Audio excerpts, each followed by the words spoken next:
Halo teman-teman, perkenalkan nama saya Nathanael Bermanopo dengan NIM 25 12 10 11 09 dari Universitas Kristen Immanuel angkatan 25. Pada video kali ini saya akan membahas salah satu topik dari sejarah musik barat, yaitu perkembangan musik pada 3 periode besar, yakni zaman barok, zaman klasik, dan zaman romantik. Pembahasan ini penting karena ketiga zaman tersebut menjadi dasar dari banyak perkembangan musik yang kita kenal sekarang. Setiap periode memiliki ciri khas yang berbeda, baik dari segi gaya komposisi, penggunaan instrumen bentuk musik, maupun cara para komponis mengekspresikan gagasan dan perasaan mereka. Dengan mempelajari ketiga zaman ini, kita bisa memahami bagaimana musik berkembang dari karya yang sangat teratur dan penuh aturan menjadi karya yang lebih besar, dan bebas, ekspresif, dan emosional. Selain itu, sejarah musik juga menunjukkan bahwa perkembangan musik tidak pernah berdiri sendiri. Musik selalu dipengaruhi oleh kondisi sosial, budaya, dan agama, ilmu pengetahuan, dan perubahan cara berpikir manusia pada zamannya. Karena itu, ketika kita mempelajari musik barok, klasik, dan romantik, sebenarnya kita juga sedang mempelajari sejarah peradaban manusia dalam bentuk bunyi. Mari kita mulai dari zaman barok.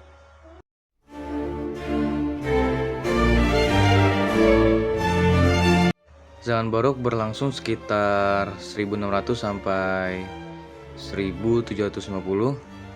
Barok berasal dari bahasa Portugis, yaitu barroco, yang berarti mutiara yang bentuknya tidak beraturan. Dalam dunia seni, istilah ini digunakan untuk menggambarkan sesuatu yang megah, rumit, penuh hiasan, dan sangat detail. Pada masa barok, musik berkembang pesat di lingkungan gereja, istana, dan kalangan bangsawan. Musik sering digunakan dalam upacara keagamaan, pertunjukan kerajaan, dan acara-acara resmi. Karena itu, karya-karya musik pada masa ini sering terdengar agung, dramatis, dan penuh kemegahan. Salah satu ciri utama musik barok adalah penggunaan ornamen atau hiasan nada yang sangat banyak. Ornamen ini membuat melodi terdengar lebih indah dan berlapis. Selain itu, musik barok juga memiliki alur melodi yang terus bergerak tanpa banyak jeda, sehingga memberi kesan mengalir dan dinamis. Dari segi ritme, musik barok cenderung stabil dan konsisten. Irama yang digunakan biasanya tidak terlalu berubah-ubah, sehingga memberi dasar yang kuat bagi melodi utama. Dinamika pada masa ini juga masih sederhana, umumnya berubah secara mendadak dari keras ke lembut atau sebaliknya, bukan secara bertahap, tetapi pada periode berikutnya. Pada zaman ini berkembang sistem tonal mayor dan minor menjadi dasar musik barat hingga sekarang. Sistem ini sangat penting karena memberikan arahan harmoni dan jelas dalam sebuah komposisi. Selain itu, muncul teknik basso continuo, yaitu iringan yang dimainkan secara terus-menerus sebagai dasar harmoni. Biasanya basso continuo dimainkan oleh instrumen seperti harpsichord, organ, cello, atau bason. Bentuk-bentuk musik yang berkembang pada masa barok antara lain concerto, suite, sonata, oratorio, fugue, dan opera.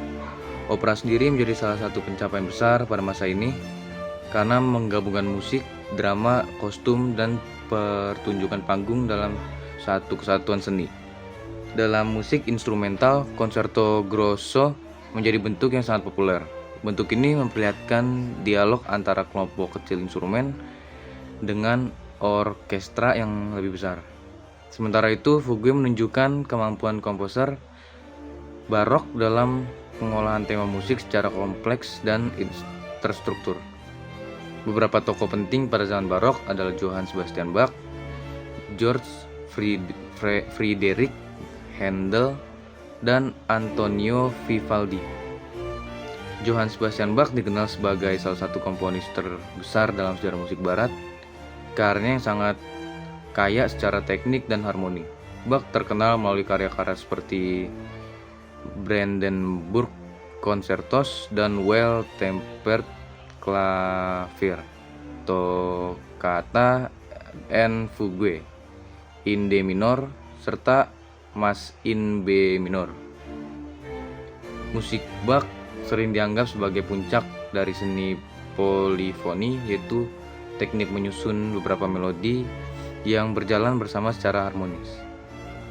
George Friedrich Handel dikenal melalui karya-karya besar dalam bentuk oratorio dan opera. Salah satu karya paling terkenal adalah Messiah, yang sampai sekarang masih dikenal dan sering dipentaskan terutama pada musim perayaan tertentu. Musik Handel memiliki karakter megah, dramatis, dan sangat kuat dalam menyampaikan emosi religius maupun heroik. Antonio Vivaldi adalah komponis asal Italia yang sangat terkenal melalui karya The Four Seasons. Karya ini menggambarkan suasana 4 musim dalam bentuk musik yang hidup dan penuh warna. Vivaldi juga berperan besar dalam perkembangan konserto solo, yaitu bentuk konserto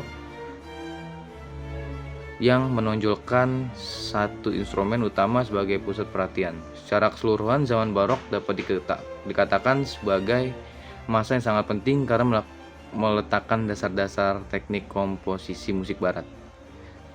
Dari masa ini kita belajar bahwa musik tidak hanya soal keindahan bunyi, tetapi juga tentang struktur, keteraturan, dan ekspresi yang terorganisasi dengan baik.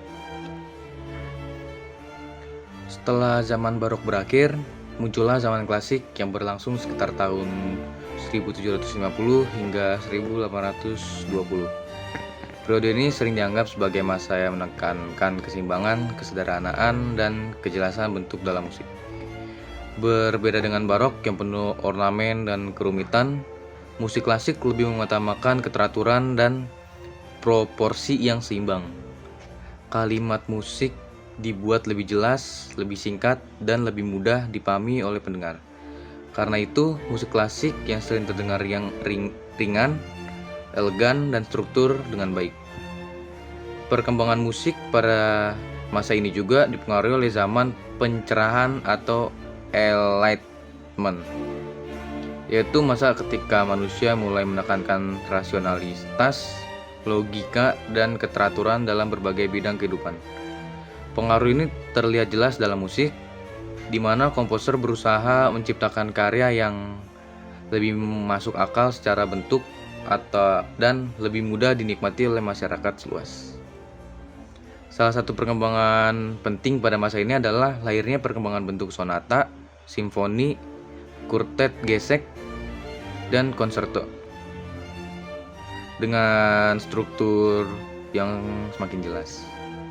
Bentuk sonata menjadi dasar penting dalam bentuk karya instrumental karena memiliki suasana yang teratur, biasanya terdiri dari eksposisi, pengembangan, dan rekapitulasi. Simfoni juga berkembang pesat pada masa ini. Simfoni adalah karya untuk orkestra yang biasanya terdiri dari beberapa bagian atau movement. Joseph Haydn memainkan peran besar dalam mengembangkan bentuk simfoni modern sehingga ia sering dijuluki sebagai bapak simfoni. Zaman romantik. Zaman romantik berlangsung sekitar tahun 1820 hingga awal abad ke-20. Jika musik klasik menekankan keseimbangan dan keteraturan, maka musik romantik lebih menonjolkan emosi, kebebasan, dan berekspresi dan imajinasi pribadi.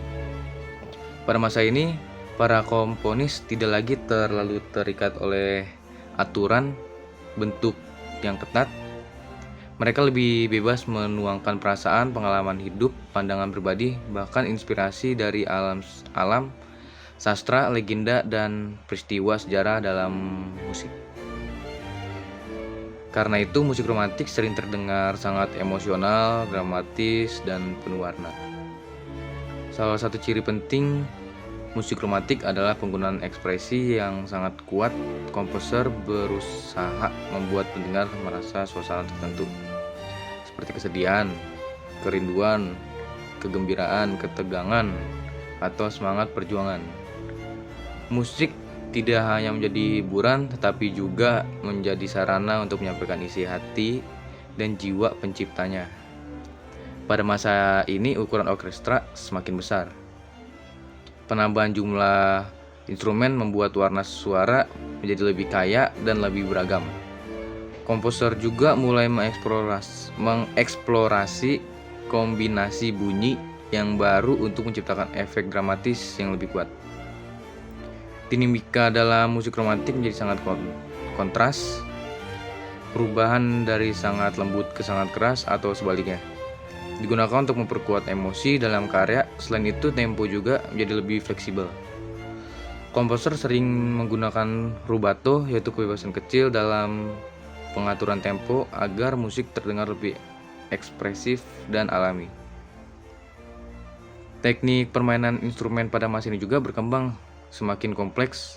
Para pemain dituntut memiliki kemampuan teknis yang tinggi, terutama pada instrumen piano, biola, dan alat musik tiup. Karena itu banyak komponis romantik juga dikenal sebagai virtuoso, yaitu musisi dengan kemampuan luar biasa dalam memainkan instrumen. Komposer terkenal pada zaman ini antara lain Frédéric Chopin, Franz Liszt, Tchaikovsky, Johannes Brahms, Richard Wagner, dan Gustav Mahler. Frédéric Chopin terkenal sebagai komponis yang hampir seluruh karyanya ditulis untuk piano. Karya-karya seperti Nocturne, Polonaise, Mazurka, dan Etude menunjukkan keindahan melodi sekaligus kedalaman emosi. Chopin sering dianggap sebagai penyair piano karena kemampuannya menciptakan suasana yang lembut, puitis, dan penuh perasaan. Franz Liszt dikenal sebagai pianis virtuoso. Dengan teknik permainan yang luar biasa, ia juga menciptakan banyak karya yang menuntut kemampuan teknis tinggi. Salah satu karya terkenalnya adalah Hungarian Rhapsody. Liszt berperan besar dalam pengembangan konser piano solo dan memperluas kemampuan ekspresif instrumen piano. Piotr Ilyich Tchaikovsky adalah komponis Rusia yang sangat terkenal melalui karya-karya balet dan simfoni. Beberapa karya terkenal adalah Swan Lake dan Nutcracker, dan simfoni nomor 6 atau Petticoat. Musik Tchaikovsky sangat kuat dalam melodi dan emosi, sehingga mudah diterima oleh banyak pendengar. Johannes Brahms dikenal sebagai komponis yang tetap menjadi struktur klasik, tetapi dengan ekspresi romantik yang mendalam. Karya menunjukkan keseimbangan antara tradisi dan kebebasan emosional. Sementara itu, Richard Wagner terkenal melalui opera-operanya yang sangat besar dan dramatis, sehingga menggunakan leitmotif, yaitu tema musik yang mewakili tokoh, ide, atau suasana tertentu. Gustav Mahler membawa musik romantik ke arah yang lebih luas dan monumental. Simfoni-simfoninya sering berdurasi panjang dan melibatkan orkestra besar dengan ekspresi yang sangat mendalam. Karyanya menunjukkan bahwa musik romantik mencapai puncak dalam hal skala emosi dan kompleksitas. Secara umum, zaman romantik adalah masa ketika musik menjadi sangat personal dan ekspresif. Komposer tidak hanya menulis musik untuk mengikuti aturan, tetapi juga untuk menyampaikan isi hati, pandangan hidup, dan imajinasi mereka secara bebas. Secara sederhana, perbedaan ketiga zaman ini dapat dilihat dari karakter musiknya. Zaman barok menampilkan musik yang megah, penuh ornamen, dan memiliki ritme yang stabil. Musik pada zaman ini cenderung kompleks dalam struktur dan sangat menonjolkan teknik polifoni serta penggunaan bass continuo. Zaman klasik lebih mengutamakan keseimbangan, struktur yang jelas, dan keindahan bentuk. Musiknya terdengar lebih sederhana dibandingkan barok, tetapi justru disitulah letak keanggunannya. Pada masa ini, bentuk-bentuk musik seperti sonata, simfoni, dan kuartet gesek berkembang dengan sangat baik. Dan zaman romantik lebih menekankan emosi, kebebasan berekspresi, dan warna bunyi yang lebih dramatis. Musik pada masa ini terasa lebih luas, lebih personal, dan lebih berani dalam mengeksplorasi perasaan manusia. Jika dibandingkan barok lebih fokus pada keteraturan yang rumit, klasik pada keseimbangan yang indah, dan romantik pada kebebasan ekspresi yang mendalam.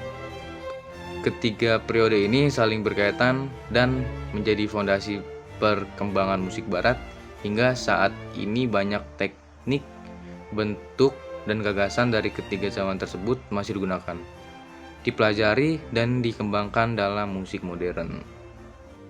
Demikian pembahasan mengenai perkembangan musik pada zaman barok, klasik, dan romantik.